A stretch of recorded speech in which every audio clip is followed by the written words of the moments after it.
GamingBolt presents 15 things that we want to see in Red Dead Redemption 2. We know next to nothing about Red Dead Redemption 2, but in spite of that, it has to be among the most highly anticipated games of 2018. That speaks to the popularity of both its predecessor and to Rockstar, and though there's a general sense of trust among the audiences that the famous developers will deliver a truly memorable experience, there are certain things that we're hoping that they'll include in the game no matter what. Here in this feature, we're going to take a look at 15 things we want to see in Red Dead Redemption 2. If you disagree with any of our picks, or you have ideas of your own that we may not have mentioned, sound off in the comments section below. A branching story. Red Dead Redemption has a great many things going for it, all of which came together to make what was probably one of the best games of the last generation. Chief among these things had to be the game's excellent narrative, and while we're fairly confident that Red Dead Redemption 2 will deliver on that front as well, perhaps there are ways to make the game's story even more engaging. Of course, we're not asking for something along the lines of, say, The Witcher 3, but having a story that plays out differently based on how you play the game would be a very welcome addition. Choice and consequence. Having a branching story, of course, means that the game will have to put at least some emphasis on player choice. A lot of games in this day and age attempt to do that, but ultimately end up with nothing more than the mere illusion of choice.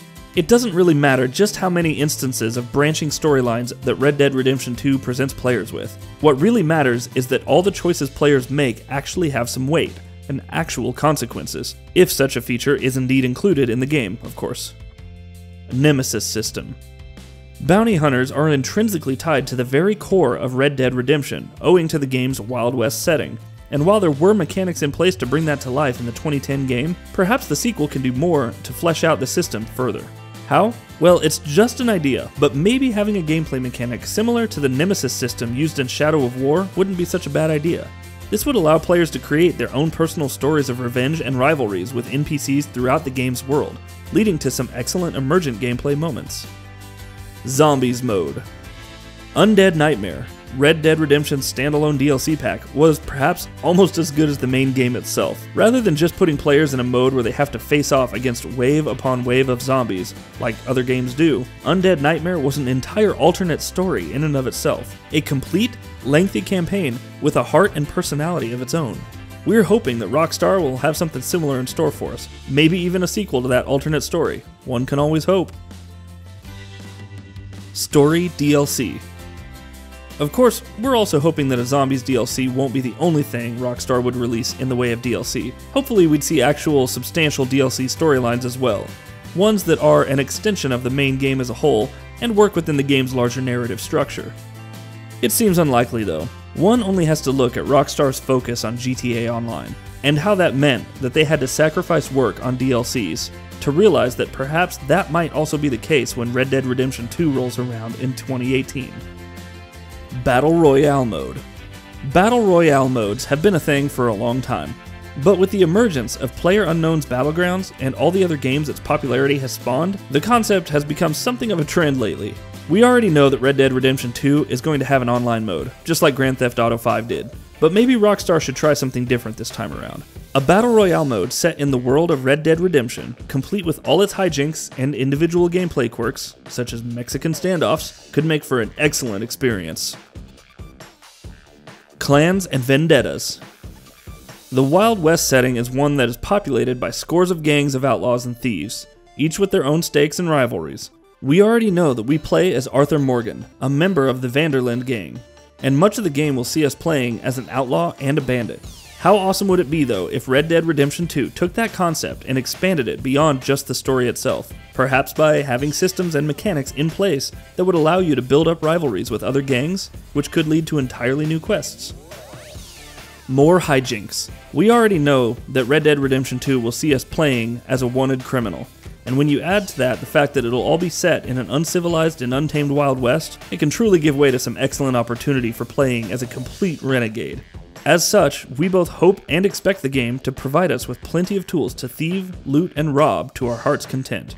Using a lasso, for instance, was an absolute joy in the original Red Dead Redemption game, and we're hoping that the sequel will give us even more tools that'll allow us to be the most fearsome outlaw imaginable. Improved hunting and trading. Roaming the Wild West and hunting the wildlife that populates the land has got to be at the heart of Red Dead Redemption 2, just as it was in its predecessor. But we're also hoping that the mechanic will be more fleshed out than it was in the 2010 game. That, of course, could tie into several other mechanics though, such as crafting or customization, or even with an in-game economy. For example, different vendors and shopkeepers in different establishments and towns might have need of specific types of skins or leathers, leading to even more side missions. Weapons and armor customization.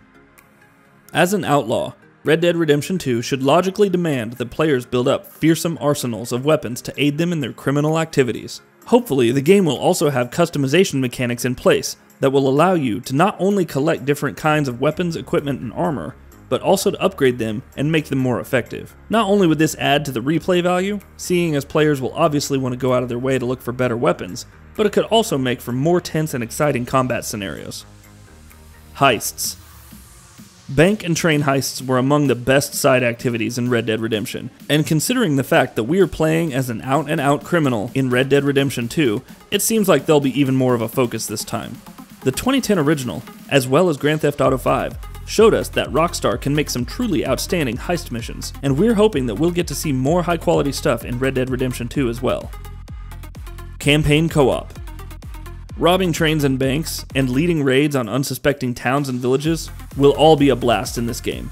But it'll be even better if the game lets you do that with a friend as well. Having co-op in a campaign is hardly a prerequisite for games these days, especially ones such as Red Dead Redemption, but we're hoping that the feature will be included in the game nonetheless. It would definitely be an added bonus. Multiple playable characters. Having multiple playable characters in an open-world sandbox game was something that no one would have thought could work well a few years ago. But then, GTA 5 came along and showed everyone that it's something that can actually be done really well. We're hoping that with Red Dead Redemption 2, Rockstar will take a page out of their own book and allow players to play not just as one, but as several different characters. Here's something that would be interesting. We already know that Arthur Morgan, the protagonist, is going to be an outlaw. So perhaps the game could also let us play as a second character who's a sheriff, or lawman of some sort, who's hot on the trail of Morgan. It could make for some excellent narrative and gameplay opportunities. More side activities. The 2010 Red Dead Redemption was brimming with side activities players could take part in, from robbing banks and watching movies. There was so much seemingly mundane and inconsequential stuff that players could immerse themselves in. Not only was most of this just a blast, it also contributed significantly towards the game's excellently built atmosphere. We're hoping that not only do we get to see more of the same in Red Dead Redemption 2, but also that we get to take part in a lot more new activities as well. John Marston. This is something that all Red Dead Redemption fans want. Given that John Marston was tragically killed in the original game, it would have been hard for him to make an appearance. But thankfully enough, Red Dead Redemption 2 is a prequel. What's more, it focuses on the story of the gang of Dutch Vanderland, who of course was John Marston's old gang leader as well, and was a major part of the first game's story. In light of that, not only would an appearance from Marston in Red Dead Redemption 2 make sense, it might even be critical to the game's story. And that'll be about it for this one. If you guys like what we're doing at GamingBolt, please consider subscribing to our channel, and I'll see you guys on the next video.